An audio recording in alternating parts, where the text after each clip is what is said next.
Orasyon para sa mga TikToker. Unsay katubag. Pasikat ramo. May gugmaon ng mga TikToker nga grabe kaabtik masayaw. Unsay katubag.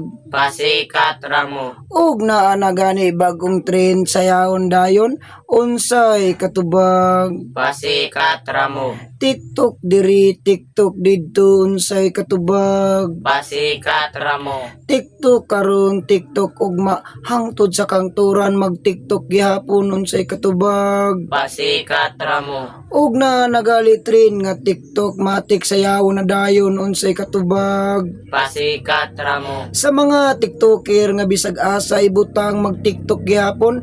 Unsay katubag. Pasikat ramo. Mga TikToker nga bisag kaklase na mag TikTok gihapon. Unsay katubag. Pasikat ramo. Sa mga estudyante nga grabe pa TikTokon bisag dagay tao. Unsay katubag. Pasikat ramo. Sa tibuok kalibutan nga puno og TikToker, unta inyo ning makita. Unsay katubag. Pasikat ramo. TikToker nga sa puton. Unsay katubag. Pasikat ramo. TikToker nga bisag dili kabalo sa aksyon mo sayaw gyapon. Unsay katubag. Pasikat ramo. TikToker nga bisag dili ilang cellphone ilang kwaon. Unsay katubag. Pasikat ramo. TikToker nga bisag kapila balik-balikon TikTokon gyapon. Unsay katubag. Pasikat ramo. Dili man sa ingon nga nagpadungog-dungog kami kay tinuod man sab. Unsay katubag. Pasikat ramo. Amin, amin. Amen.